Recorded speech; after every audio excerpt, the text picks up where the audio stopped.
takes two hearts to play, and once you both find the flame, you'll need more than life itself to keep burning through the waves. And I've tried about a million times, but I can't seem to get it right. Get my hopes up, but it lasts one night and then it's over. But when I'm looking into your eyes, I see my future, my paradise. Something hits me every time and I know it. I wanna be loved with your love, your love, your love. I wanna be touched by your touch, your touch, your touch. I've been searching for my forever, now I finally found the one. I wanna be loved with your love, your love, your love.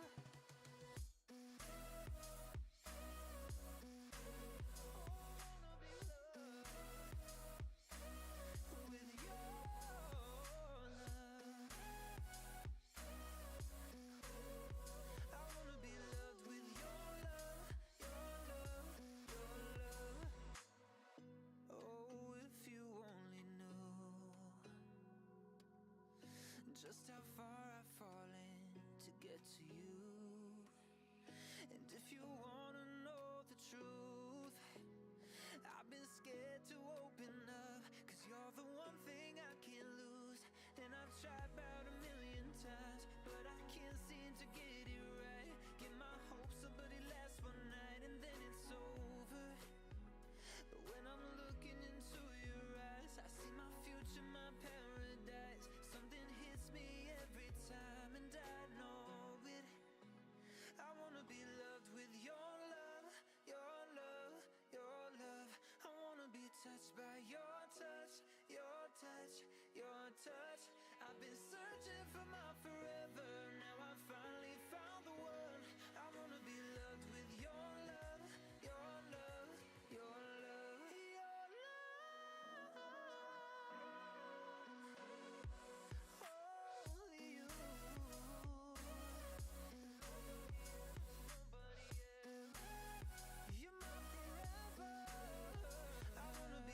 With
Good evening, ladies and gentlemen. Happy Sunday to you all. Hope you've had a wonderful weekend. And it's time to wrap up your weekend with a little bit of iRacing content for you on this wonderful Sunday evening.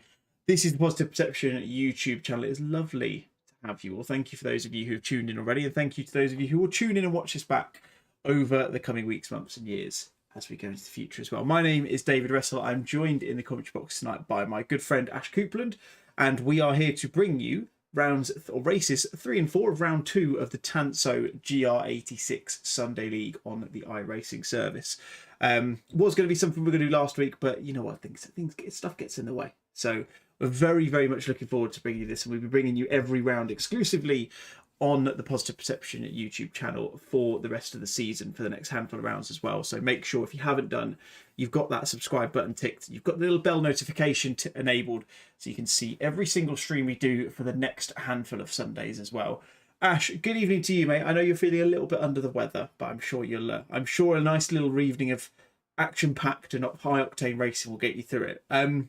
We talked about this just before the stream, so what we talk about is the fact obviously this is a spec series, so one car, no differences, there's no benefits in any other way. How different does this normally, in your opinion, make the racing come across as opposed to maybe like a GT3 open class type of field? Well, first off, hello everybody. I'm going to apologise in advance if I sound a bit nasal and sound a bit like Daffy Duck this evening. But yes, as you said, this is a single make series, so you don't get the varied characteristics of cars in varied make series like GT3s or supercars, for example. Every single car is exactly the same. I believe it's a fixed setup series as well, so everybody's going to drive the same thing basically. It's going to be all down to the driver and how they muscle these cars around the track.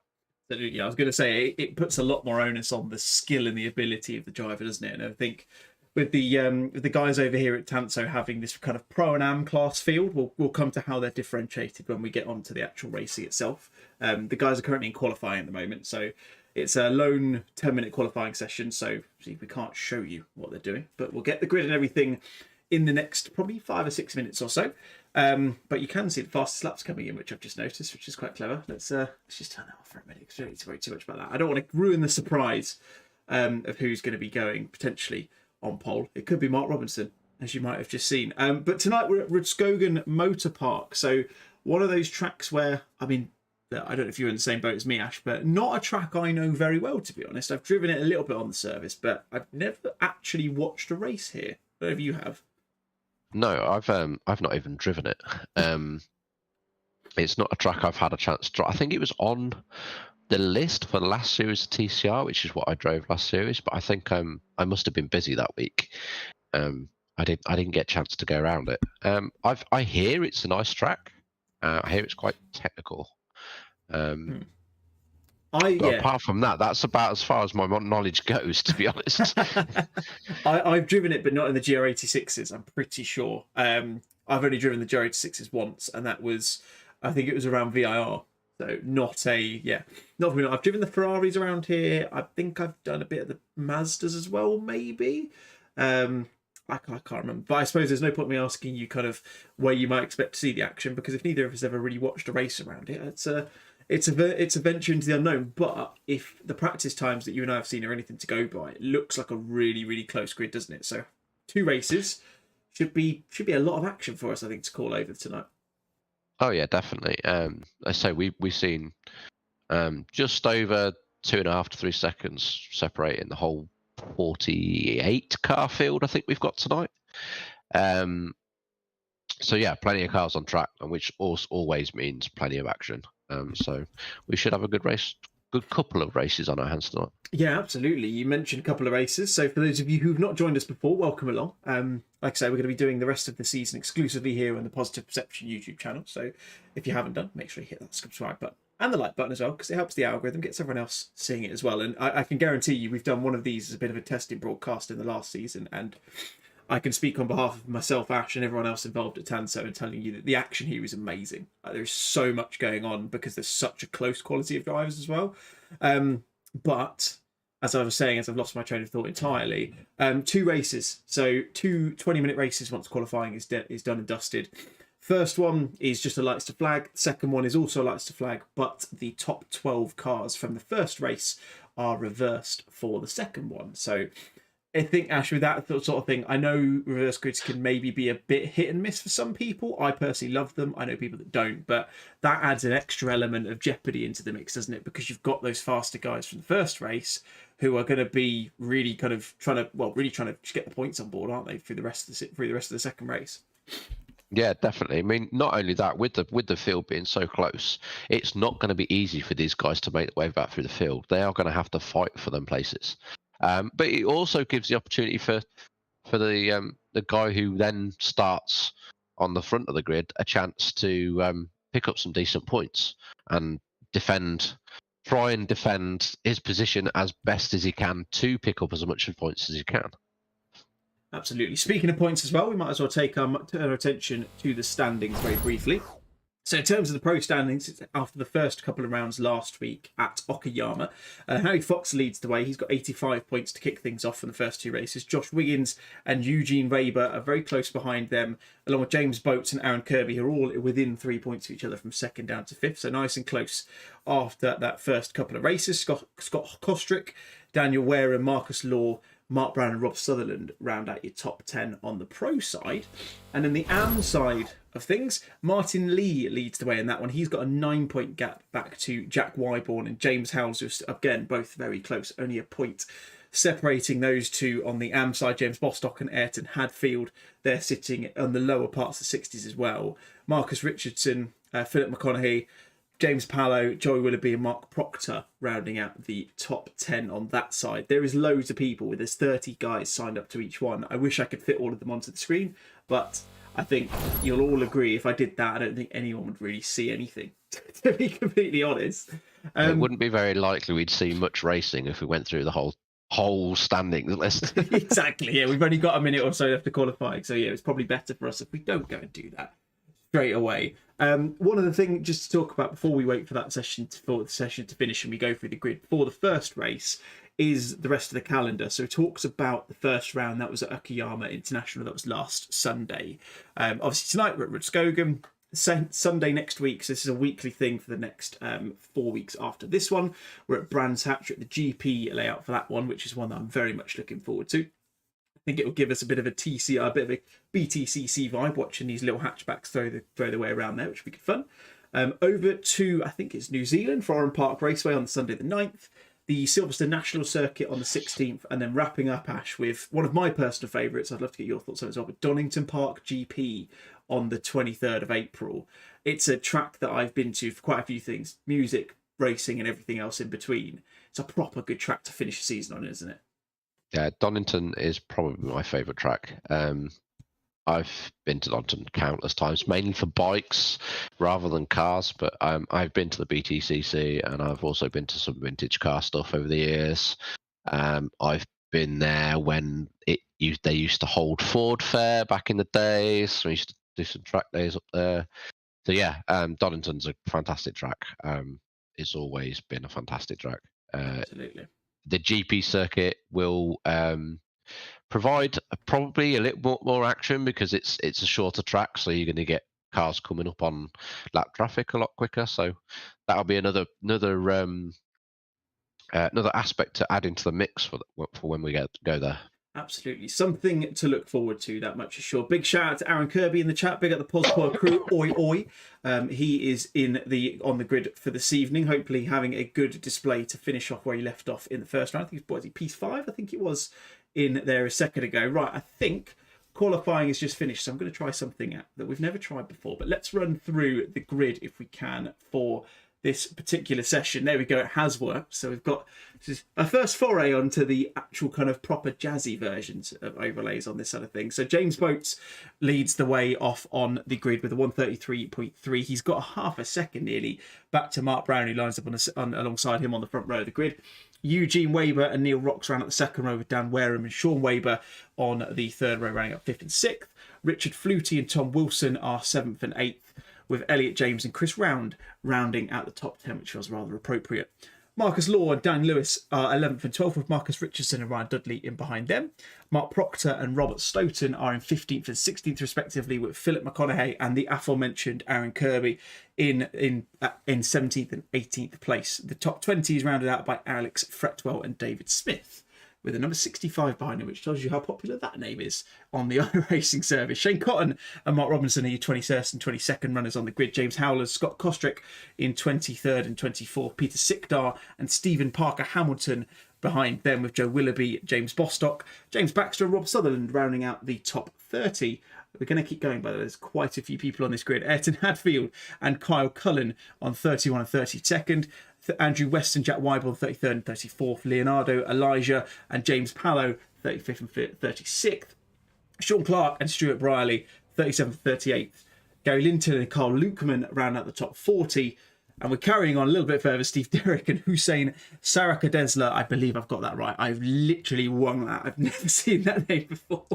John Johnston, who's one of the admins over at Tanso, is 43rd, with Chris Cutler alongside him. Cass Corby, Adrian Hadfield, Frank Corby and Harry Fox are rounding out your grid for this evening. Now, we've not got very long to wait. Actually, probably got less than a minute, haven't we? We've got a little run around. We've got a standing start for this one. But first race of the evening. Like I say, 2 races, loads of stuff really close together. As you see, the car's just getting underway. This is going to be a really good one, isn't it? Yeah, it's going to be a great race. It'd be, so we weren't around for the first round, unfortunately, with things getting in the way, life getting in the way, should we say. So, yeah, it'd be interesting to see what we get for our first watch. And if the warm-up race was anything to go by that we did, we should see some fantastic racing. Absolutely, really looking forward to this one. Now, quick bit of housekeeping for you.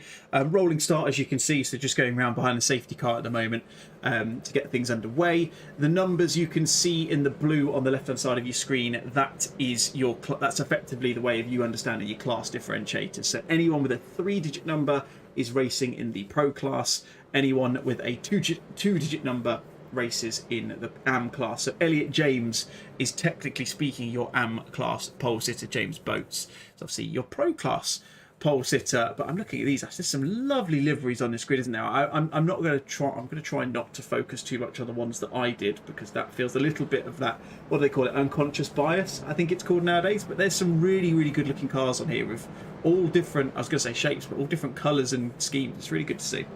Yeah, some of them are really, really bright colours as well, which makes our life a lot easier. But yeah, you can see there's a couple of team liveries in there, a couple of cars who obviously run the same team. You see the Ken Block sort of, I'm guessing it's a homage.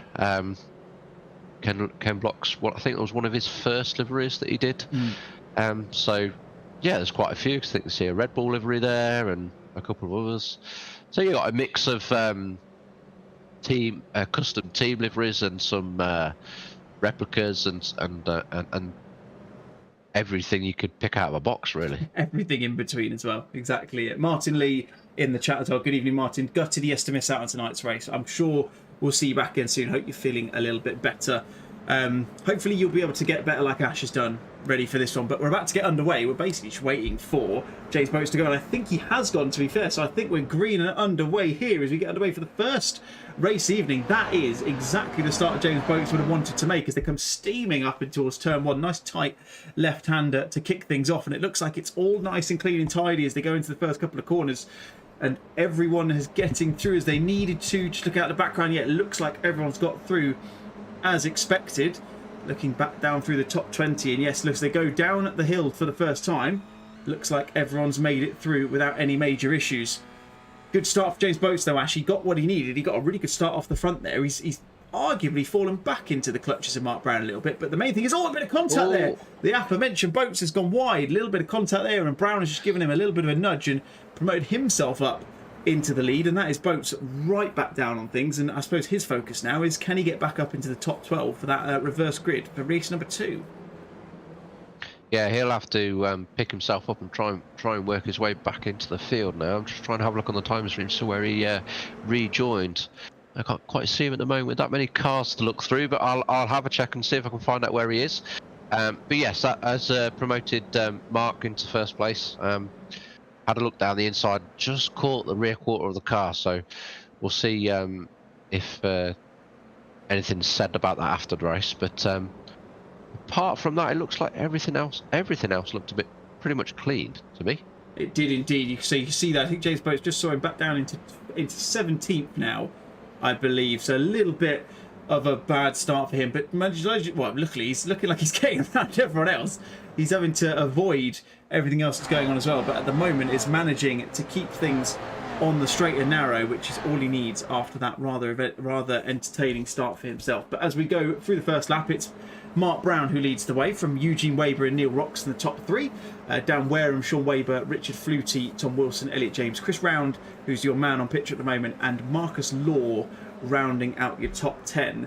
13 laps is ish the journey. It's a 20-minute race, but our side of things has decided to equate that into a form of lap count, so we should hopefully know exactly when that's going to be. But yeah, it looks like, Ash, off the start of the race, it's been eventful, but luckily, looks like everyone's just about managed to get around there okay. Yeah, so we've had a couple of little things here and there, but on the main part, everything's been pretty good. Looks like Mark has still got the lead at the top, and I'm sure he'll want to try and keep that. He's got a 6/10 ahead of Eugene at the front, so he'll definitely want to keep that gap and try and defend his first place position. Absolutely, a rather contentious first place, you might think, based on a little bit of contact going down into turns 3 and 4 after the first lap. But he's going to keep on going, I'm sure.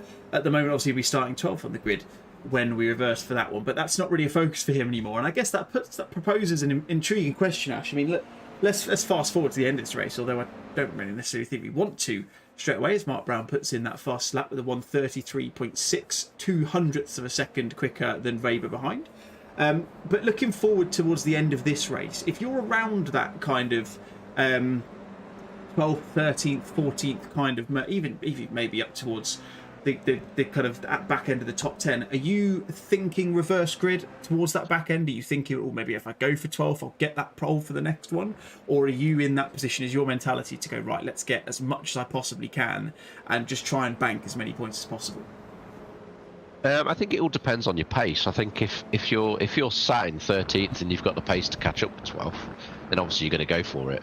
But I think if you're sat in 12th and you're sort of pushing hard to catch 11th up, maybe you've got a bit of damage or whatever, then I think I'd probably sit in 12th. It all depends on how the car feels, how I feel, what my pace is like. If I'm coming back through the field and I think I can make up a bunch of positions, then I'd probably go for it.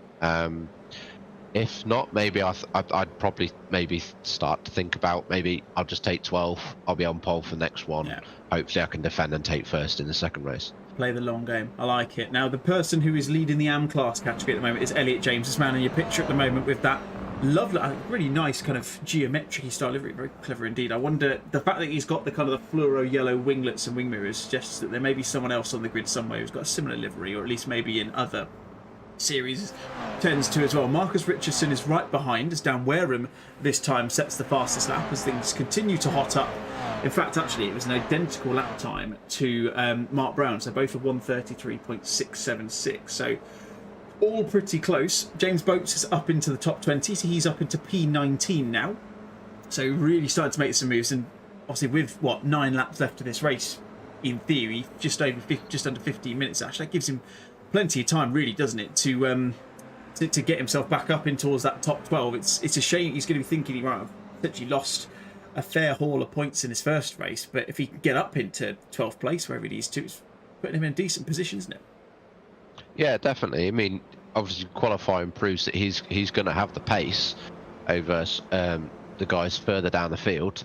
So he had, like you said, he had about half a second on second place in qualifying, so he'll definitely have the pace over these guys, but they're not going to give it to him. They're going to fight for their positions as well. Yeah, absolutely. I mean, like I say, I've driven a few races around Rudskogen before, and I know it's not the easiest place to overtake on. As you see, it's just got Alex Fretwell there, just defending quite sensibly and quite fairly. To be fair, just covering that inside line, like you say, not making it easy. It's not the easiest track to overtake on. Essentially, it's not a very easy track to. You've got to kind of really work for the overtake. There's a few positions you could do it, maybe going into turn 1, go down to turn 10, which is that hairpin we just came through. If you get the run down the hill into turn 3 and 4, but it's one of those where I feel like maybe you just need to sculpt the pass a little bit. You're not going to get it done straight away, as you see Richard Flutie dropping down because he's gone into pit lane by the looks of it. And there we go. Boats is going to get up the inside of Fretwell going up into turn 1 as he looks like he's got the overlap as they go towards the apex. He's going to get the move, is he? They side by side as they go into the second corner. He's going to get hung out to dry, and he's got to be careful because he's got Peter Sikdar right in his wing mirrors as well, but he just about managed to hold on, and that shows you, Ash, the closest this field, doesn't it? Because he's tried to make the move, and he's almost lost a couple of positions as a result. Yeah, he went down the inside and come across that curb. Alex Fretwell covered the inside for the next corner very well. Pushing him out wide and lost a bit of corner speed and allowed the guy behind to nearly get down the inside of him as well. So yes, he's got to make up positions, but he's also got to make sure he doesn't hamper his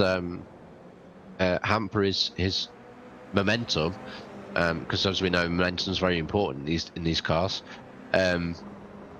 He's got to make sure he doesn't hamper his momentum and put himself in danger of losing position whilst coming through the field. Absolutely, that is one thing you'll be very careful of. Now look at this, you've got a 4-way battle for the lead here. This is Mark Brown, Eugene Weber, Dan Wareham and Neil Rocks, all in a bit of a train here. It looks as though Mark has had that initial pace, but just seems to have dropped off a little bit on this one. So he's just falling back into the clutches, and this could really hot up throughout the rest of this race for this first race of the evening. I think that's really a case of, isn't it, just when you're in the position that Mark's in at the moment, just trying to keep it as clean and tidy as you possibly can, because if you try and push too hard at this point, there's more at risk, isn't there? You're in the prime position. You've got to force them to make the move. You can potentially afford just to be a little bit more careful, maybe going into braking zones and things like that, can't you? Yes, definitely. These guys have got to be careful coming through the field because they don't want to cause other people's incidents as well. They don't want to force their way through and then make an incident, because that's going to upset people post race, and these guys are going to start putting incident reports in against them. Yeah, absolutely, something to be careful of. One thing we should probably note as well, there's no damage in these sessions. Now this is a decision made by the guys at Tanso, basically to enable newer drivers to sim racing to get themselves stuck into a league as well. So really good prerogative from those guys, just to give people the opportunity to maybe be a bit new. So if you do see anything that's maybe a little bit rough and ready, that's probably going to explain why, but hopefully we'll still see some brilliant action regardless over the rest of this evening. Let's have a look further back down the field. Marcus Richardson still second in that AM class at the moment, still right behind Elliot James, who's started to form a little bit of a Toyota based train.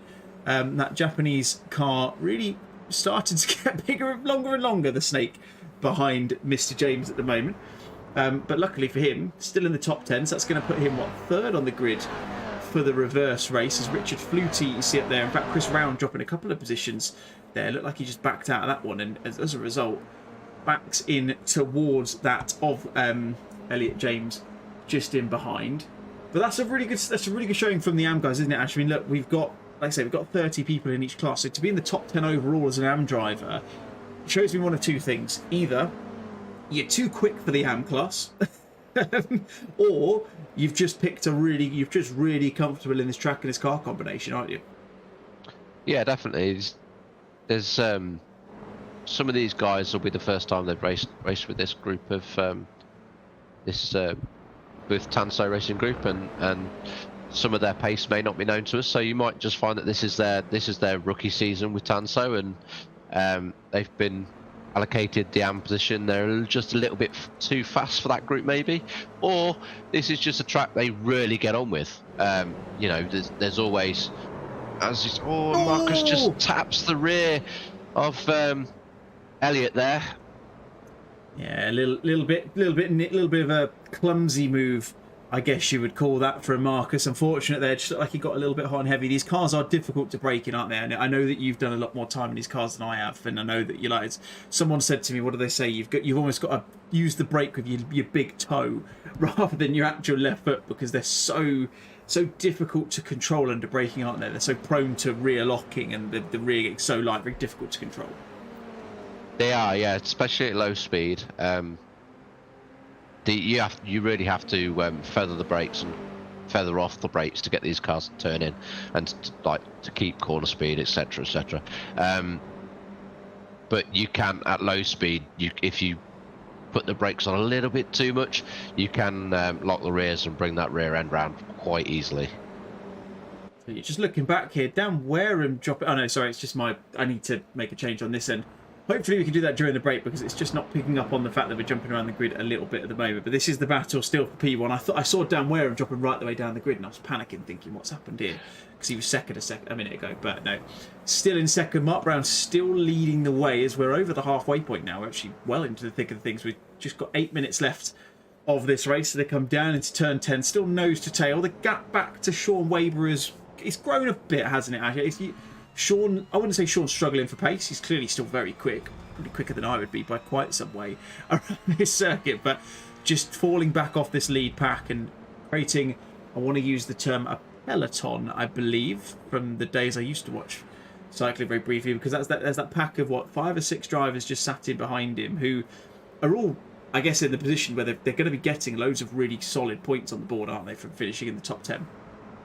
Oh yeah, definitely. Yeah. So these guys will maybe just be sussing each other out at the minute. Maybe this train is just because this is the pace they can do and they can't make any grounds on the car in front.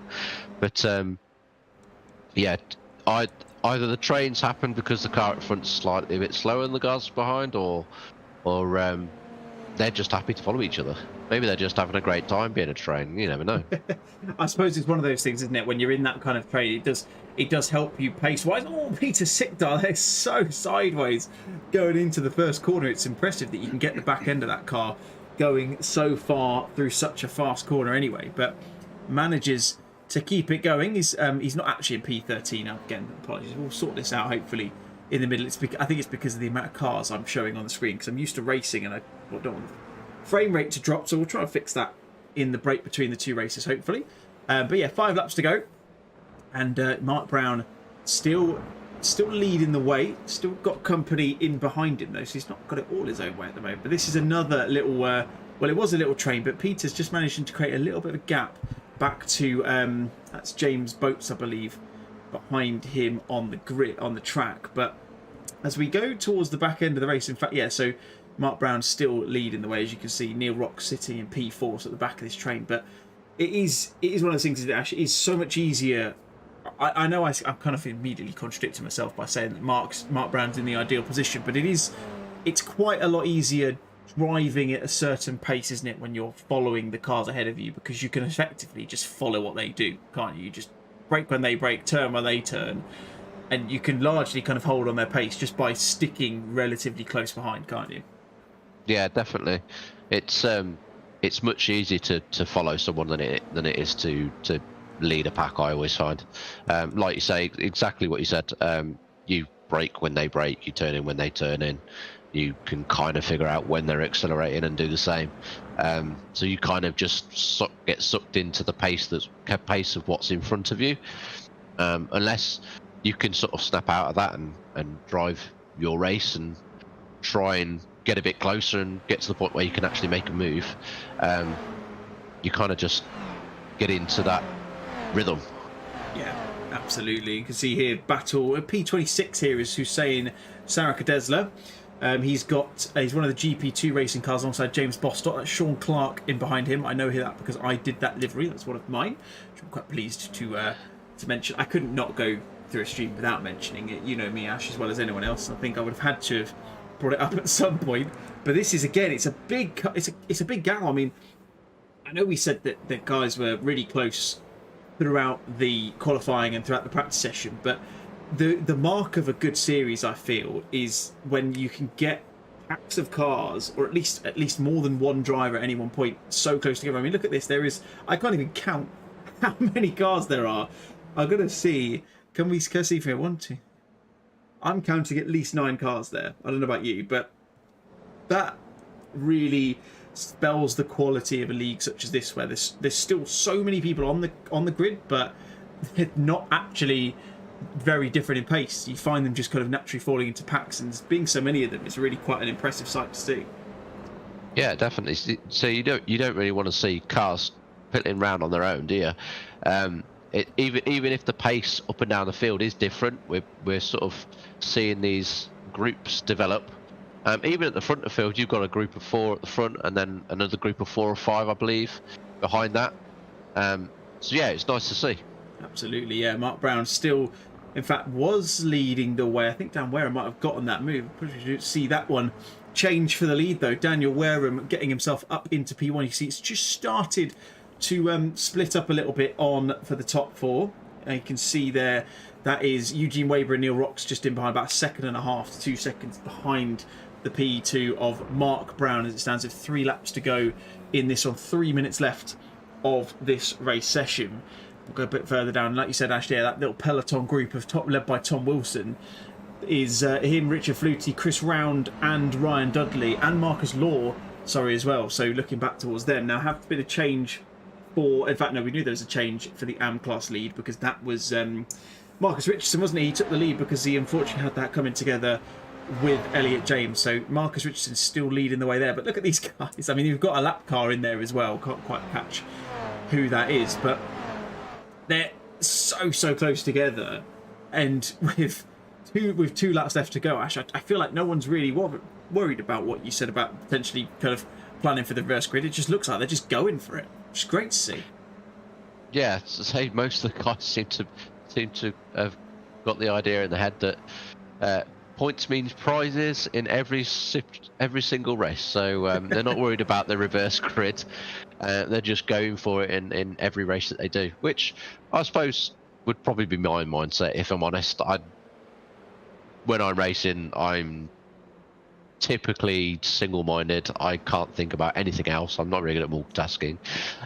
So I would literally be like, I don't have time to think about top 12 or however, where I'll be or whatever. So I'd just be like, I'm just going to go for it and forget about it. It's the right way to do it, mate. I'm with you on it. As we've got, 2 laps to go on this one. This is Andrew West. I want to just add, this is for the back end of the top of the 30th, or I think it's 36th, 37th place that we're fighting for at the moment. And still, you're seeing these guys who are this close together. Like, it really does spell for the quality that we get to see. And if you haven't had a chance to, if you're on the iRacing service, then you definitely want to hop into the Tanso League. Just drop us a message. In fact, if you hop into the Discord link on our side from Positive Perception, we've got a link for the Tanso League in there as well. So if you do want to get stuck into it, then make sure you do, because there's still, I believe, a handful of positions on the grid if you're interested as well. But as we go on to the final lap, let's go back towards the top end of the grid. I've just got to try and find them now. Where have they gone? I've lost them on my timing chart. They'll be around here somewhere. Right, here they go. Oh, it's all going all over the place. There we go. Right, let's get back up to Dan Wareham here. So he goes on to the final lap, coming down into the first few corners for the final time. He's going to be starting, if he continues, that is, on the way. He's going to be starting the second race in the final race of the evening from 12th on the grid. Mark Brown sitting there in second position with Eugene Weber in there behind him, and Neil Rocks still pretty close behind. So that is your major battle. That is the battle for the outer step of the podium. As you can see, Eugene is getting a little bit of the hurry up from Neil Rocks. They come into turn 10 for one final time for this first race. Is he going to make the move? Just very close in behind, but not able to make anything happen. Actually, it looks like, again, we talk about the overtaking, it looks like this might be your top 4 for the end of this first race. Yeah, unless these guys decide to have a bit of a door bagging, of course. Yeah, it looks like Eugene is trying ever so hard to try and keep that podium position. Keep his, what would it be?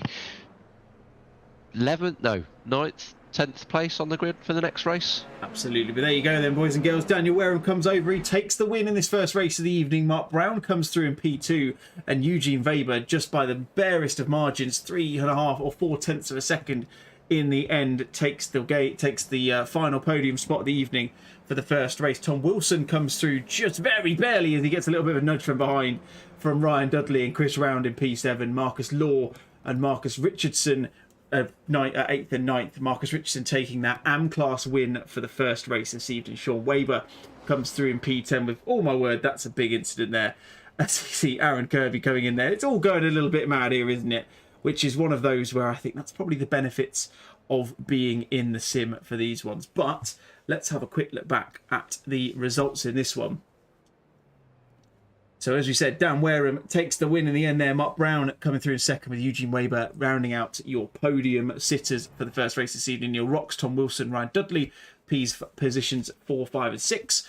With then Chris Round, Marcus Law, Marcus Richardson and Sean Weber, rounding out your top 10. It's going to be a pole position for Stephen Parker Hamilton, a second place on the grid for Aaron Kirby, with Peter Sickdar, Alex Fretwell, James Boats, Robert Stoughton, Jack Wyborn, Harry Fox, Carl Lukeman and James Pallett, rounding out your top 20 for this one. We're going to take a very, very short break because I'm going to try and fix the things that's going on at the moment, so don't go anywhere. We'll be back in just a second for race number 2.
Righty-ho then, folks. Welcome back.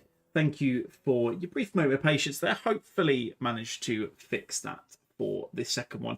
To be honest, it's more for my sake than more mine than Ash's sake than anyone else, because I'm trying to figure out what positions the guys are in. It's all a bit all over the place. But with just under a minute until we grid up for the second race, we'll be able to see, as we were talking about, Ash, how much these guys can, I suppose, really just carve through the grid. Obviously, like I say, we've got the reverse grid, so top 12 reversed for this one. So not a full reverse grid, which I think is probably with good reason, to be fair. But top 12 still throws a bit of a cat amongst the pigeons for those, especially those who we saw in that first race. Has so much pace in there, the likes of Mark Brown, Dan Wareham and co. It's going to be really interesting to see how they fare and see how far up the grid those guys can get at the end of the day. Yeah, definitely. The guys obviously in 12th, 11th place will be quicker than the guys in front of them. So yeah, they'll have to carefully pick their way back through the field. Absolutely. Lots to look forward to anyway. And if you have enjoyed this so far, then make sure if you haven't done, you've hit the like button on the stream. If you're in the chat and you want to have a little chat with us, then please feel free to drop a message in there as well. I quite like to keep an eye on what people are saying in the chat as well, because it's nice just to catch up with people as well. But I think we are just about ready to get the grid underway. So we'll run through the grid in just a moment. See if we can get that back on the screen. If it decides that it wants to do it. Oh, come on. Come on, reset. Let's see the grid. There we go. In fact, no, it's done the grid for the first one, so maybe we'll get the grid. I can run you through it anyway, even if that doesn't particularly want to do what it needs to do. We'll try it one last time. Is it going to work this time? No, it's not. It's going to keep the grid for the last time. So essentially, we'll run through the top 12, and then we'll get the rest of it as we go into the session in a little minute as well. But Stephen Parker Hamilton is going to lead us off for this one. Aaron Kirby is going to be alongside him on the front row in the positive perception car. Sean Weber will be lining up P3 with Marcus Richardson just alongside him, who was our AM class winner from the last race. Marcus Laurie, Chris Round on P5 and P6 with Ryan Dudley P7 and and Tom Wilson P8. Neil Rocks rounds up P9 and Eugene Weber rounds out the top 10 with Mark Brown and Daniel Wareham, the last man on the top 12 in that reverse grid. I did wonder whether James Boates might be up in there, but he actually is down in P33 for some reason. I don't know what happened there, but I was pretty sure he was on the outskirts of the top 12, Ash, but doesn't look to be the case for one reason or another. No, I'm sure I've seen him in 15th in the results, but for whatever reason it's got him down in... like you say, down towards the end of the field, well, sort of last part of middle pack. So I don't know what happened there, but the game's put him down there for some reason. But yes, we'll have Stephen Parker Hamilton leading out the grid this time. He finished 12th in the first race, so he gets pole in this one with our very own Aaron Kirby was second on the grid. So we'll see what sort of start he gets and see what the guys behind can do. Yeah, absolutely. We wouldn't be running on our own channel if we weren't at least quietly hoping that Aaron would get a good start for this one. But I'm all here for good racing, to be fair. But I know that Aaron will be wanting to get as best start as possible to build on his 5th place in the championship from round number 1. But Marcus Richardson, it's one of those where I've been impressed by him so far. I say won in the AM class in the first race, of course, and puts himself up in P4 for the second race. He's got a really good chance, hasn't he, Ash? He's clearly got good pace, and I'm not saying that anyone else in this top 12 doesn't have good pace, but he's quick enough that potentially, if he keeps it clean and gets a little bit fortunate in the first couple of corners, could see himself in the chance of taking a win just by keeping himself out of trouble from 4th place. Yeah, definitely. He showed that he had pace in the first race. Maybe not the same pace as the guys on the podium from race 1, but he's definitely got enough pace to hold his line and most possibly be able to defend them off for the whole length of this race. Yeah, absolutely. Good evening to Jamie Buchanan in the chat as well. He missed the first race. He's here to cheer on Mr. Kirby though, one of our positive perception admin. So nice to see Jamie nipping in and saying hello. He just dropped me a message in Discord as well, so clearly wants to be in the front of my vision for every possible moment. But as the safety car peels off through the 14th and final turn of this formation lap for the second race of the evening, we're just waiting now. As you can see, it's all a little bit, everyone's a little bit impatient at the moment as we wait for Stephen Parker Hamilton to drop the boot, and off he goes. And it's a great start from the number 11 car.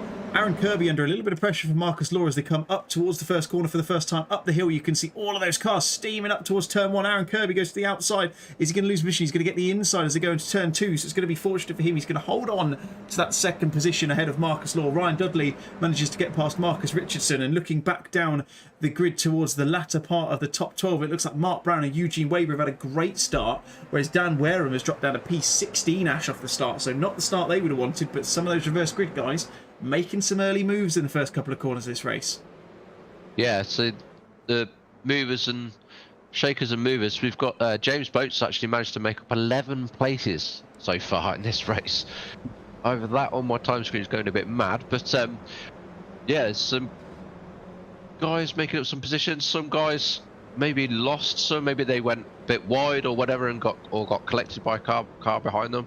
And we see a few cars off in the side. I think that was actually the pole sitter that was off on the side. Yeah, I was going to say, yeah, Stephen Parker Hamilton off going through, I think that was turn 7 and 8. So that promotes Aaron Kirby up into the lead of this one. I don't know whether we'll be able to go back and see what might have happened now. I'll see if we can get a bit of an idea of how it's raced, but it looks like he maybe just got clipped by one of them. I don't know who that would have been, but promotes the number 117 car of Aaron Kirby up into the lead of this one, with Marcus Law and Ryan Dudley rounding out your podium sitters at the moment, all in the pro class. Marcus Richardson, though, as I mentioned, Ash, he's not had to make any positions up. He's actually lost one, but still, through no fault of his own, has ended up in the lead of the AM class again. So it's really coming up well for him as Aaron Kirby up towards turn 1. He's got Marcus Law on the outside. Is he going to try and make the move? He's going to hold on to it around the outside. Does he? No, he's not.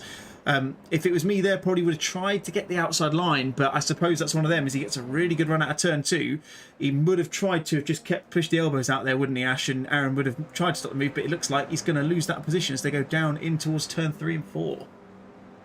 Yeah, definitely. He got a better run out of that corner. Aaron probably went a little bit too deep into turn 1, which compromised his line through 2 and allowed Mark to have a better run on. Sorry, not Mark. Yes, Marcus. Sorry, to have a better run on him through the exit of turn 2, give him a good line into down the inside into turn 3. Absolutely. So yeah, there you see Marcus Law inherits the lead away from Aaron Kirby. So Ryan Dudley and Chris Round sitting in behind those two. It's a top 4 at the moment. It's exactly the same as you were in the first place. That looks like, is that a Racing Point style livery I can see on the number 117 car at the moment, which is a nice sight to see. As we go back a little bit further down, James Boats, you mentioned him earlier, Ash, up into the top 10 already. Massive start from him. Like you say, started on the outskirts of the top 30 and is up into P10 already, and looks like he's got the pace to potentially put a move on Harry Fox as well. We'll keep an eye on this as they come through turn 14 to round out the second lap of this race. Marcus Law looks like he's starting to create a bit of a gap, and Aaron Kirby, according to the timing charts, is just dropping back into the clutches of Ryan Dudley. The fastest lap there for Marcus Law, 1:34.6, a second quicker, Ash, than Aaron Kirby behind. That is some perilous pace.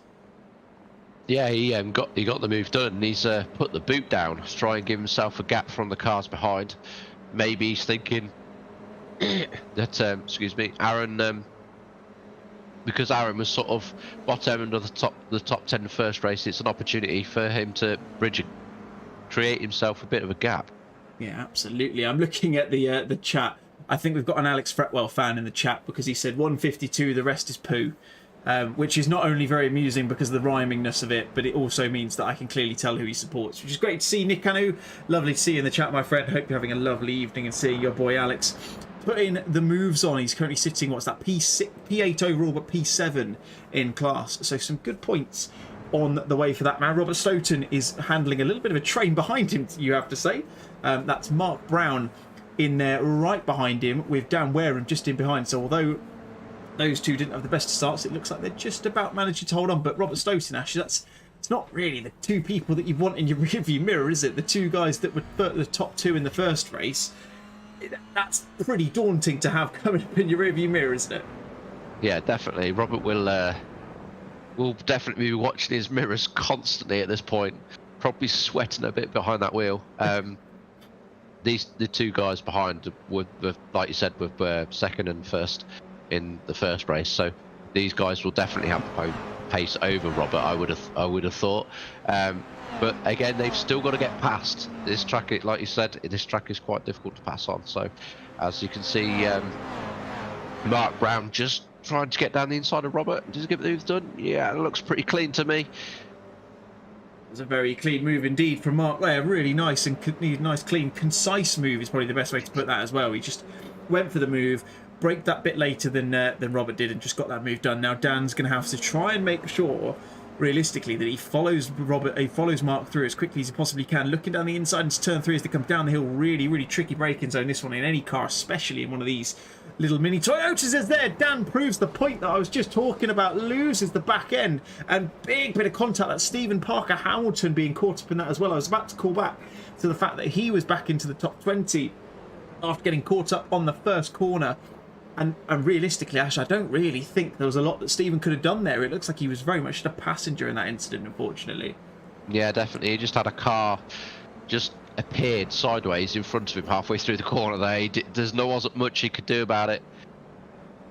No, it's not what you want to see. Unfortunate for both Dan Wareham and for Stephen Parker Hamilton. Dan Wareham back out into 28th position after that one. So real shame for him. He was looking like he was just about to start making some moves and maybe start to gain a little bit of time back on those behind him. But now it's all back to square one, and he's got to try all over again to get that going again. As we look back up towards the top of the order, it looks like Aaron Kirby's just about holding on to second place. Ryan Dudley is trying to put the moves on, though, in that, I think that is that a conspiracy theory based delivery. I can see the words birds aren't real and just assume that that's what it would be, but there's no conspiracy about the fact that he is trying to plant the move. In fact, look at that, Ash, great exit out of turn 2. Ryan's already into second place. In fact, Ash is going slowly, is he? Potentially a slowdown, maybe, for extending on track limits there, coming out the first couple of corners. That definitely looked like a slowdown for Aaron there. He must have just cut the corners very slightly. You know what iRacing's like. You can literally just touch the grass that tiny bit more than you're supposed to, and it'll give you a slowdown. Absolutely, proving the point there. And it's one of those, isn't it? You almost want to shout out on the radio, don't you, to everyone else being like, I've got to slow down.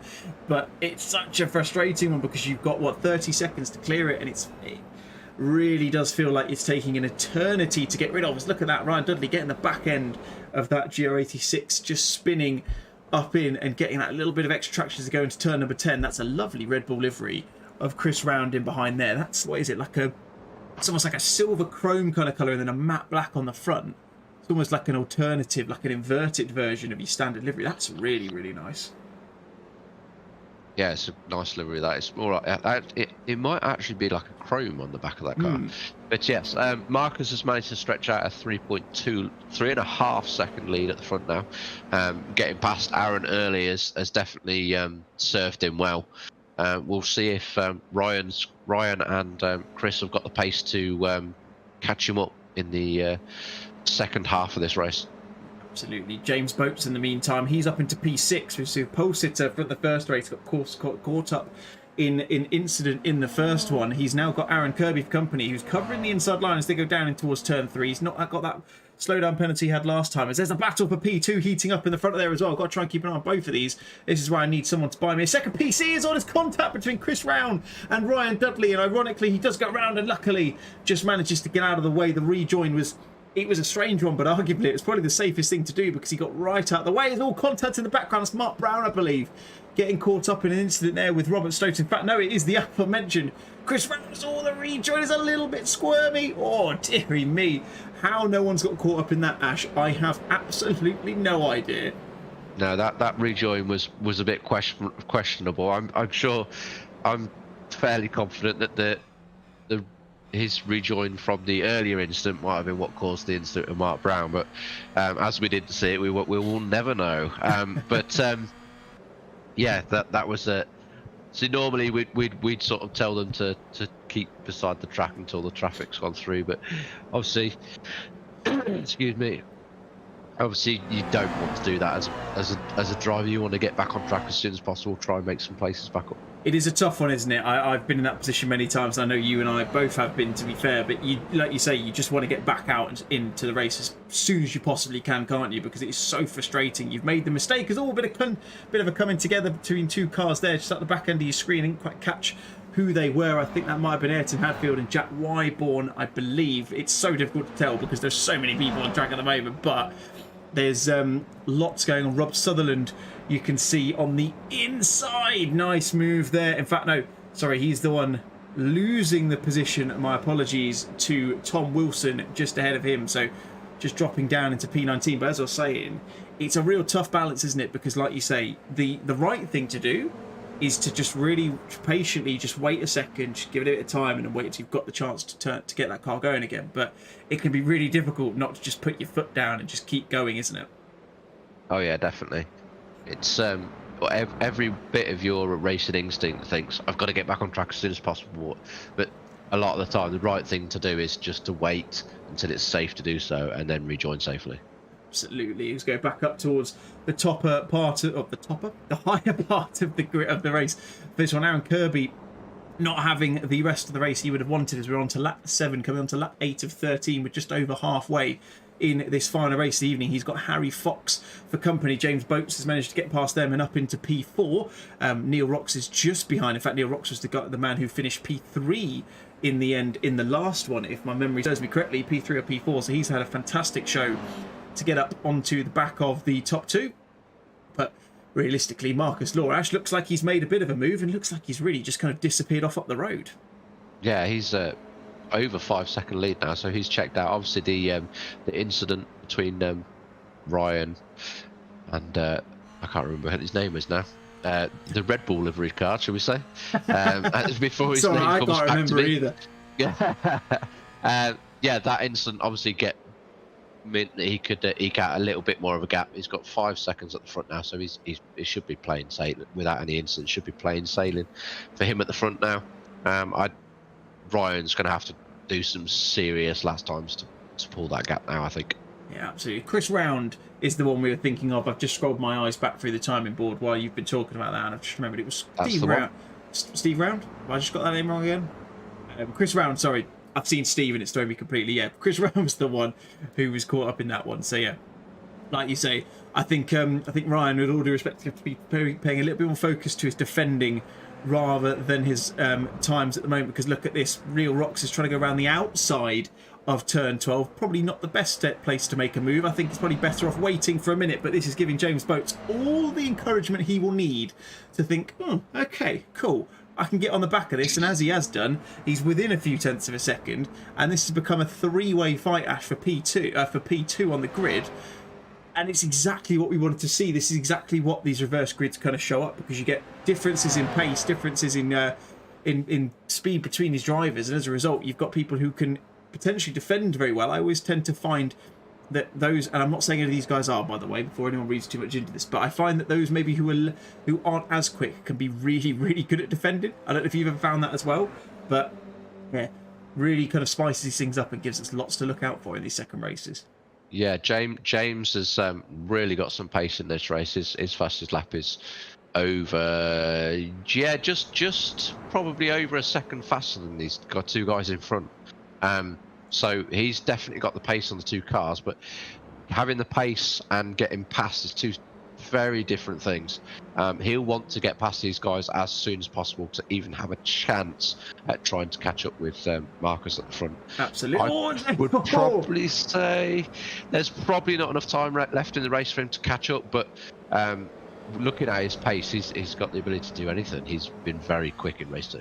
Yeah, absolutely. As Neil Rocks there gives up the position, so that's James Boats up into P3. I think that was probably more so because of the fact that he went so wide coming out of turn 8, and he probably either got the slowdown or just had to back it off to avoid getting that in the end. So James Boats got a chance to make the move into P3. It was probably easier than I think anyone, including himself, would have expected. I'm sure he won't mind. I'm sure he'll want to just try and get that move done. Let's have a look further down the grid and just see what's happening towards the latter parts of the grid. Here's Tom Wilson. This is the battle for P17.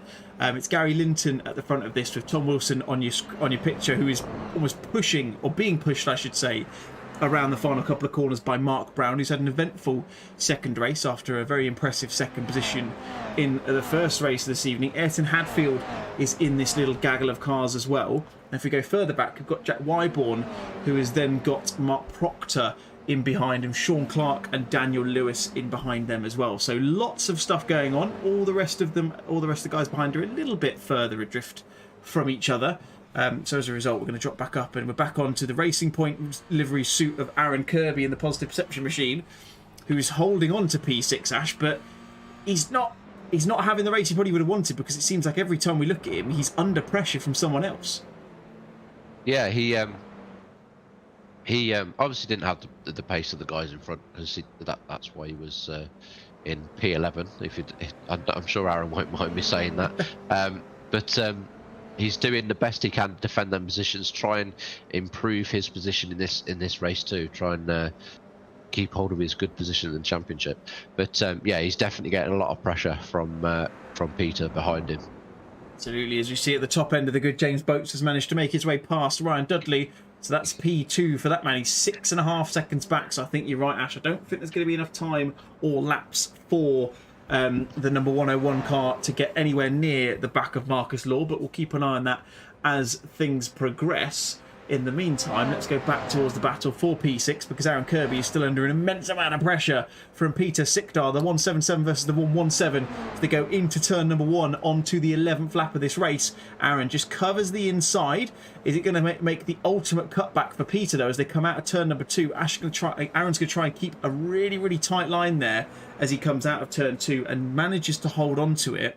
But again, Ash, it looks like this is a case of when rather than if for Aaron, doesn't it? Very possibly. It looks like it might be now, as Peter looks to go around the outside. Doesn't quite get it done. But yeah, Aaron took that inside line into turn 1, but this time around he didn't hamper his corner speed in turn 2 as much this side. It looked like he managed to keep it a bit tighter through turn 2 this time around, and managed to hold that position. Absolutely. Looks like it's all going as well as it can be for Aaron at the moment. We'll see what else is going on further down the grid. Look at Richard Flutie and Sean Clark as they come into turns 3 and 4, having a little bit of a battle here. Richard's going to try and covers the inside, sorry. Sean's going to try and look to the outside. That's never going to happen, Sean. I will tell you that for free. What will happen is the door will get closed, as it has done, and you will have to sit behind for a little while longer. So that move's not going to be happening. As I'm just looking at the times further up the grid, the gap has dropped a little bit between the front two. When I say a little bit, I mean 0.3 of a second. So I think you're right, Ash. I think that position, that Marcus Law, barring any significant mistakes, and I'll touch wood for his sake that nothing does happen, that looks like it's signed, sealed, delivered for P1. The battles for P2 and 3 and 4, though, they look like they're still potentially something we need to come back and have a look for. Yeah, so on the last lap, he was James was only 0.5 of a second faster than Marcus on the last lap, so he's not going to pull that lead back with the amount of laps we've got left. But yeah, the battles for positions just behind them two guys is still pretty close, so they'll be fighting for all the way to the end of the race. Yeah, 100%. Speaking of which, Joe Willoughby in the 94 machine going a little bit wide into turn 3 and 4, and James Bostock needs no invitation there. Straight through is Joe Willoughby and Stephen Parker Brown going to make the move as well. He is, and you start to wonder how much Stephen Parker Brown could have made an influence on this race had he had the chance. Oh, as he goes again, loses the back end. That one looked like it was completely his own doing. But I was just about to say, I feel like that's cursed the commentator in an immediate sense, because I was just about to say, Ash, that he's had a really good job, even though he's had some incidents, some beyond his control, of getting himself back up there. Lo and behold, he goes on the brakes and loses the back end, and he's back up to, or back down the grid as well. So maybe not something I should have started to say. I should have just kept myself quiet, maybe. Yeah, I think you can send the blame to you for that one. Yeah, he looked like he was starting to come back through the field and atone for the incidents earlier in the race, but just lost the rear coming through the corner there and sent the car sideways. All the other cars behind having to avoid him. Absolutely. We're on to the final lap of this one then. Marcus Law leads the way. I had a worrying moment, then you might have noticed that on this stream we switched across to him as he actually came through this part of the track, because it said on my side of things he was actually in the pits, and it said that James Boat's actually gone past him. So I just wanted to check to make sure that was or wasn't the case. It was not, as you can see. So Marcus Law coming around for the final lap of the race. He is leading the way. James Boat's is doing a really good job of actually managing to claw that gap back. He's actually gone in under 4 seconds now. So we say that it would have been possible. I think if he'd have got past him maybe a lap or two earlier, it might have actually had an opportunity to do it. But as it stands, it's going to be Marcus Law. It looks like he's going to take the win in this one. James Boats is going to come through for second place once we get through these final couple of corners. The battle I want to keep an eye on is this battle for the third place on the podium. Neil Rocks had a podium in the first race. Is he going to get 2 for 2 and really get a bit of a stranglehold in the points for this round? Or is Ryan Dudley going to make a last-minute move as they go through the final couple of corners? Just see, goes a little bit wide there. That's not ideal from him, but holding on to it at the moment. It looks like as they come through, there we go. Marcus Law comes through the final corner to take the win in this second race of the evening. Fantastic show from him. He got that move done early doors and really stretched his legs as a result of it. James Boats with a fantastic result, getting up from the mid-30s on the grid back into a second position by the end of it. Neil Rocks does finish in P3 in the end ahead of Ryan Dudley. Harry Fox comes through in P4. Aaron Kirby just about, is he going to hold on to P6 ahead of Robert Stoughton? It's so close to the car parts on the end of the line. That is very close indeed, but he managed to get it, Ash, by 0.04 of a second in the end. That is super duper close. Peter Sikdar comes through in P8. He was in a further 0.3 behind. Marcus Richardson comes through in P8, and James Bostock, Alex Fretwell rounds out your top 10. Let's go to the results and see exactly how they come through so you can see them in a much better way than what I'm trying to show you at the moment. It does say a load of them in the pits, which will hopefully not have to worry about in a second. But there's your top 10, as we said before, as we carry on through Scott Kostrick and James Bostock 11th and 12th, Joe Willoughby and Chris Rowan and Stuart Brierley rounding out your top 15. Stephen Parker Hamilton, who had probably the most, the busiest race of the evening, second race of the evening, finishes in P16. Gary Linton, Ayrton Hadfield, Stephen Derrick and Daniel Lewis round out your top 20. 21st is Richard Flutie. Sean Clark comes out in P22. Shane Cotton, Philip McConaughey, Jack Wyborn at the rest of the top 25. James Pallett, JT Johnston, Mark Proctor, Hussein Saraka Desler and James Baxter round out the top 30. There's plenty more of people there than I can tell you, but I'm not, with all due respect to them, I'm not going to go through every single one of them. Ash, that was a really busy evening. There's so much happened in this one. It's very difficult to keep an eye out for, but what a race we've had, or what a couple of races, sorry, I should say, we've had the privilege to talk over. I feel like I'm going to need a proper lie down after this. I need to lie down anyway, but yeah, it's these sets of drivers have had to give us 2 very good races today. We've had a few incidents to mull over, but aside from a few incidents, on the most part, it's been really good, clean racing. Yeah, absolutely. Like I say, we've managed to keep a track of all of the action, so very, very good to see that as well. Like I say, it's really, really good. I mean, like I say, we didn't do the first race last week because of other stuff that was going on, but I'm very glad that we're associated with these guys and bringing the broadcast for you, because like you say, you see races like this, and this is why you broadcast, this is why you do all this sort of stuff, because the quality of racing that you get to see is nothing short of fantastic. So there we have it. Rounds 3 and 4 done and dusted for the Tanso Racing Group Sunday League in these Toyota GR86s. I'll never remember to do that properly. I'm too busy thinking of GT86 rather than, cause yeah. Irrespective, we move on from that. But the great thing is, Ash, we've got loads more rounds, haven't we? We've got another 4 rounds after this. So they say you can never have too much of a good thing, but I'm quite happy we've got another 4 rounds of this. Yeah, definitely. It'll be hopefully we'll get a really good racing like we've seen tonight throughout the rest of the series. It's always good to have a big grid. That always gives us plenty of things to talk about, which we have here. So yeah, I'm looking forward to what we're going to get to see for the rest of the series. Yeah, you and me both, mate. So to give you a rundown of the rest of the series, so you've got, like I said, if it's not said already, we'll say it again for those of you who haven't heard it by now. make sure you subscribe to this channel, the Positive Perception YouTube channel, because we will be hosting exclusively live coverage of every single race in the Tanso Sunday League for the foreseeable future. Next weekend, we head to Brands Hatch for the GP layout circuit for rounds 5 and 6. Rounds 7 and 8 on the 9th of April are at Oran Park Raceway. Rounds 9 and 10 on the 16th of April at the Silverstone National Legacy Circuit. And then we round out the season with rounds 11 and 12 at the Donington Park GP Circuit. So thank you for everyone who's tuned in tonight. And if you're watching this back, thank you for sticking around and watching as well. Hopefully you've enjoyed the action that we've brought to you this evening. On behalf of myself, David Russell, and Ash Coupland alongside me, thank you so much for attending and joining us for the stream this evening. Hope you have a wonderful rest of your weekend, depending on where you are in the world, because you might have a little bit of it left, unlike some of us. But in the meantime, stay safe, stay easy, and we'll see you again for the next one. Take care, and thank you very much for watching. Bye-bye.